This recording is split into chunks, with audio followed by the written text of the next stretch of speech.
Hey everyone, welcome back to my channel. Most of you know I make journals and sell them, and I also donate some to different charities to sell. But I made this one, and it's called Memories Are Forever, and it is a book cover with a hidden spine. And this is memories of my 1 and 3-year-old grandson.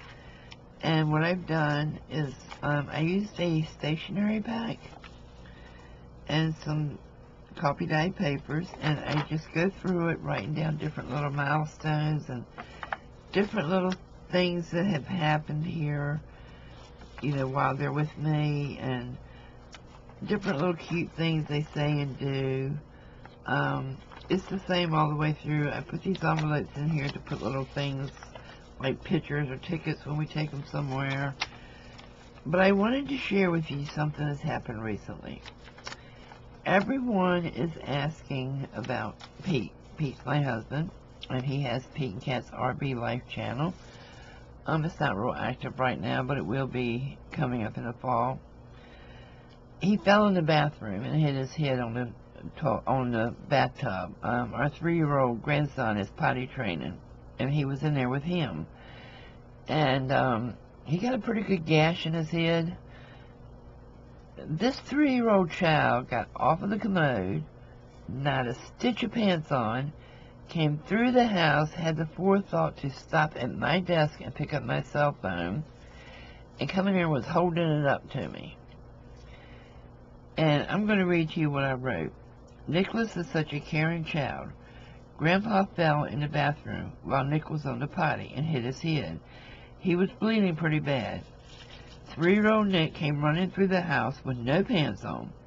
He had the forethought to pick up my cell phone and was holding it out to me. He said, "Grandma, call the ambulance. Grandpa fell in the bathroom. He is bleeding and won't wake up."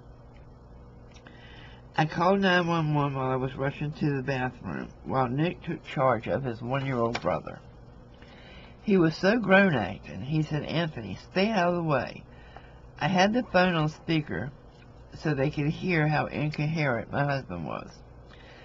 Nick heard them ask, was anyone there with me that could watch for the rescue squad, and waved to them so they knew they had the right house.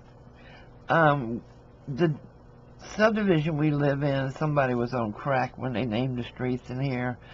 But we have like Brentwood Place, Brentwood Drive, Brentwood Circle, Brentwood this, Brentwood that. Then we have like Thornwood Drive, Thornwood Place, Thornwood Circle, Thornwood this and that. It's crazy. I don't get it. So I had told him no.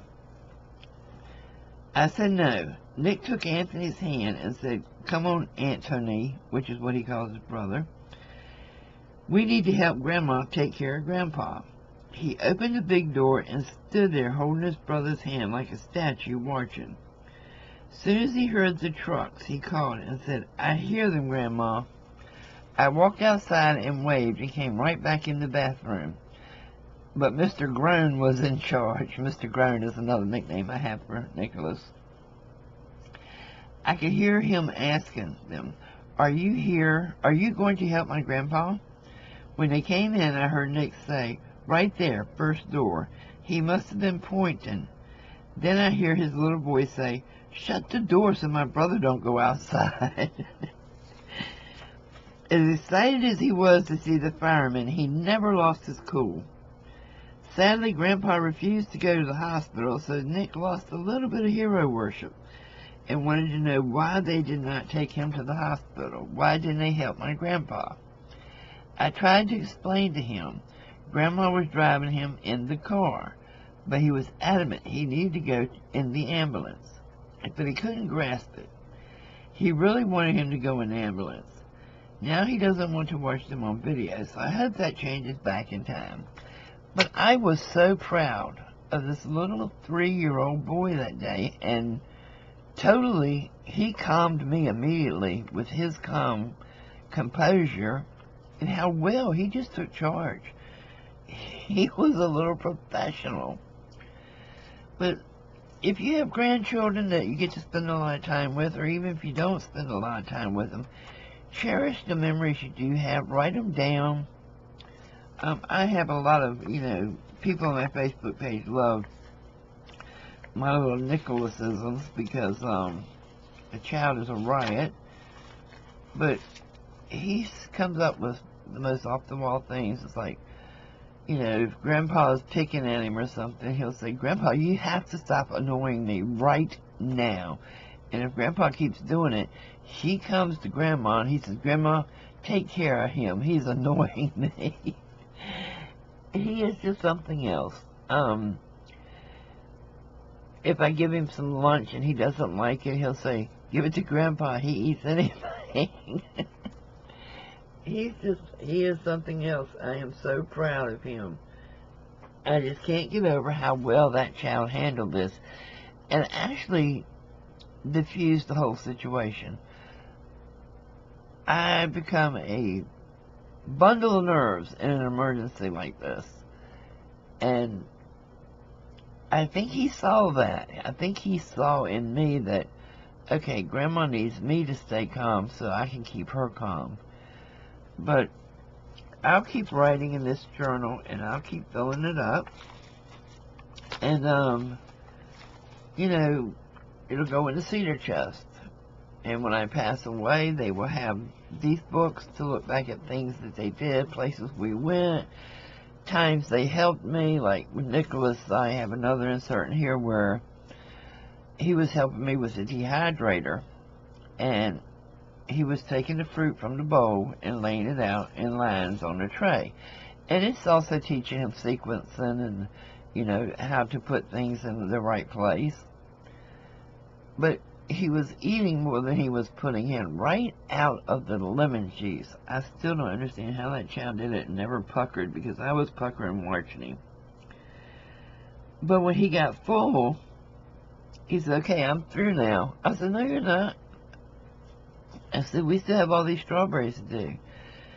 He said, well, Grandma, I am full of raspberries now. I don't know how you expect me to do strawberries, too. I said, well, I don't expect you to eat them. I expect you to dry them. And, I've got that little moment in here because at 3, if I were to pass away next week, he's not going to have these memories of me. So I want to make sure he does have them when he gets older and he can read back and say, I don't remember that, but it sounds like my grandmother loved me very much. So here's a thought for you. If you have small children or grandchildren, make a memory book and, just a little simple journal. Get some stationery or whatever. Make a memory book and write down the cute little things they do. Write down the date that they started walking, the date that they said, the first words or the first sentence or, every milestone they have. And you see it, record it, because when they get older, they're going to appreciate it. And they're going to know the love you had in their heart, in your heart for them. Alright guys, thanks for sharing this Nicholasism with me, and I'll see you soon. Bye-bye.